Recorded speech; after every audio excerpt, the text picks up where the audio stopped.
Parece que a ação de graça acontece só quando as coisas estão indo bem. Já prestaram atenção?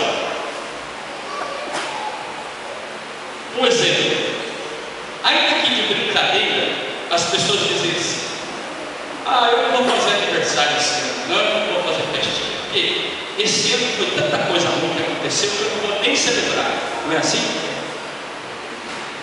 Esse ano não vai ter Natal em casa, não, porque olha, esse ano a coisa foi feia, não vejo a hora de chegar o ano que vem. Como se houvesse uma magia do dia 31 para o dia 1º de janeiro, né? De 31 de dezembro para 1º de janeiro houvesse uma magia, né? Que mudasse as coisas. Então eu falo assim: olha, esse ano foi ruim, então eu não vou celebrar. Como se, quando as coisas não correm do jeito que nós gostaríamos, não merecem ser celebrado, ou não devemos render ações de graças. A ação de graça não deve acontecer porque as coisas estão do jeito que nós gostaríamos que estivessem, mas a ação de graças deve acontecer porque o Deus a quem nós servimos está no controle de tudo e Ele é misericordioso, e Ele guia em todos os momentos, e mesmo nos momentos mais difíceis Ele pode nos ajudar a vencer. Não é comum usarmos nomes em testemunhos, em ilustrações, mas eu quero usar um testemunho aqui, utilizando o nome. Eu fui visitar essa semana o irmão José Rissá, e ele disse o seguinte: ele estava num momento pós-operatório, e ele disse assim: olha, pastor, eu sempre disse para minha família que Deus não é como um armário, que na hora que você precisa de remédio você pega, você precisa de um emprego você pega, você precisa de alguma coisa você pega, mas que Deus é alguém onde você recorre para se fortalecer, para caso venha algum desafio na sua vida, você esteja forte para superar o desafio. E ele falou: eu enfrentei isso nestes últimos dias. Ele falou: como é que eu podia vacilar depois de falar tantas vezes para os outros isso? E aí eu fiquei pensando: puxa, que clareza de fé. O Deus a quem eu sirvo e você serve é um Deus que nos fortalece em todos os momentos. O meu clamor e o teu clamor é para que Ele nos fortaleça diante de todos os desafios. Portanto, não é para que aconteça tudo conforme nós gostaríamos, mas para que nós tenhamos sabedoria, força, inteligência, espiritualidade, sanidade, saúde,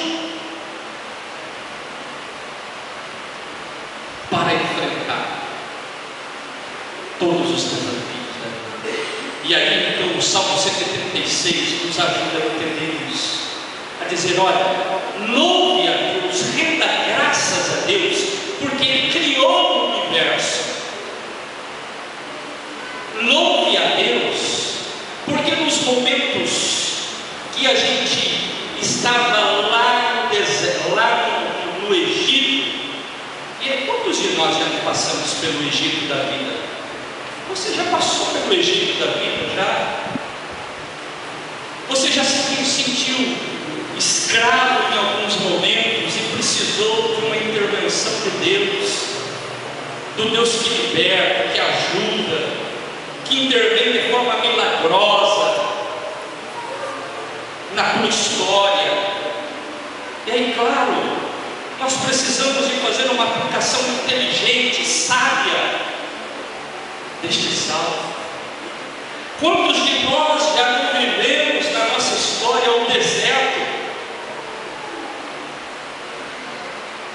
e dizer assim: Senhor, nós rendemos graças ao Teu nome, porque no momento do deserto, dizer que conquistou a terra é fácil, mas e os 40 anos caminhando?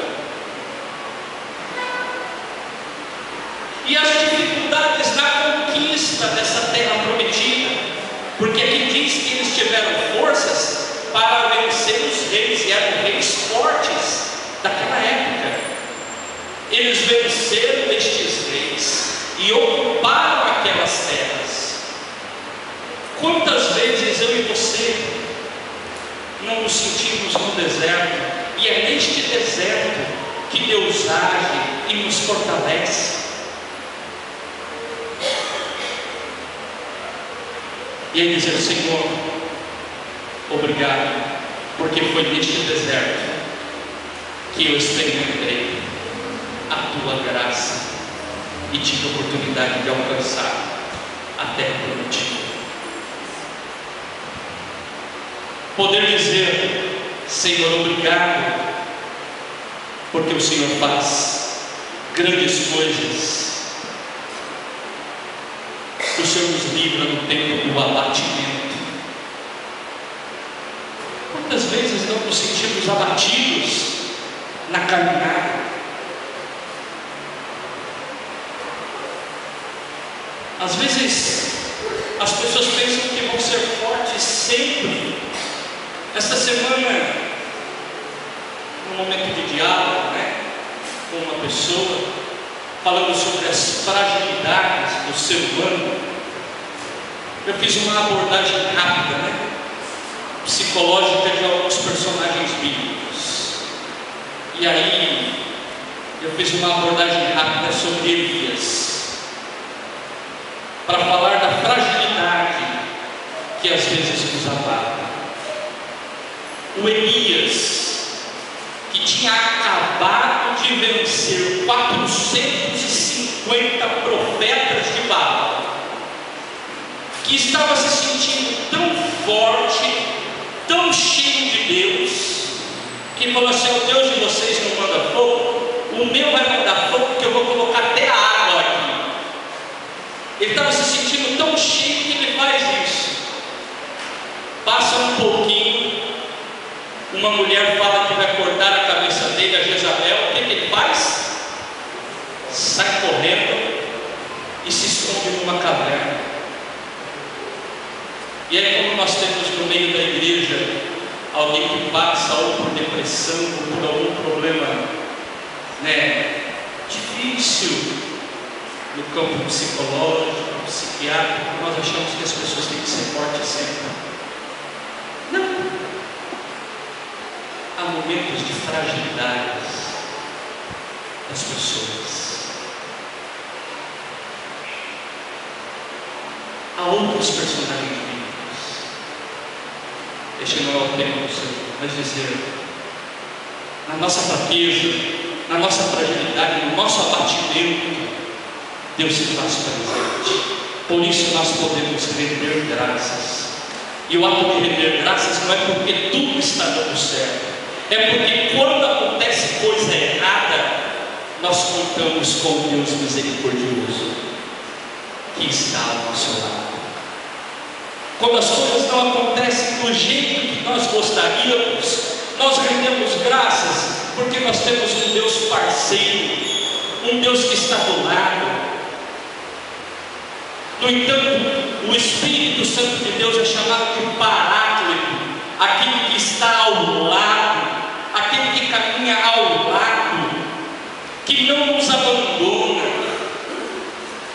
Por isso, meu irmão, o Salmo 136, ele pode fazer parte da minha e da tua vida em todos os momentos. Ação de graças é para os tempos de grande euforia e também para os tempos de profunda tristeza. porque nós rendemos graças pela misericórdia de Deus, e não porque as coisas acontecem do jeito que nós gostaríamos. Termino me lembrando de uma música que uma irmãzinha chamada Cassiane, ela é da Igreja Assembleia de Deus. As irmãzinhas da Assembleia de Deus gostam muito de cantar a música dela, e ela diz assim: se você está passando por um problema, louve. Está com dificuldade, louve, né? Louve. Eu quero dizer, seja o momento que estivermos passando, renda graças ao Senhor. Feche seus olhos. Quem sabe reinterpretar a leitura seja um grande desafio para mim e para você. Não estamos acostumados a agradecer ou a render graças quando as coisas não nos agradam. Mas é oportuno você aprender com o texto bíblico dizendo: Senhor, eu quero aprender contigo, e mesmo quando as coisas não me agradarem, eu quero render graças, porque sei que nestas horas o Senhor, que é fiel e misericordioso, estará sempre comigo. O Senhor jamais me abandona. Nós vamos orar, e eu quero convidar você, se você deseja, eu quero convidar você a vir ao altar, colocar diante de Deus algo que tem sido difícil para você, mas que você gostaria de colocar como ação de graças e dizer: Senhor, nesta manhã eu quero vir não para pedir, não para discordar, não para reclamar, mas eu quero vir no teu altar e render graças ao teu nome, porque diante dos desafios o Senhor tem sido misericordioso, o Senhor tem me dado forças, e o Senhor tem me ajudado, e eu quero te louvar. Se você deseja, saia do seu lugar e venha ao altar no momento.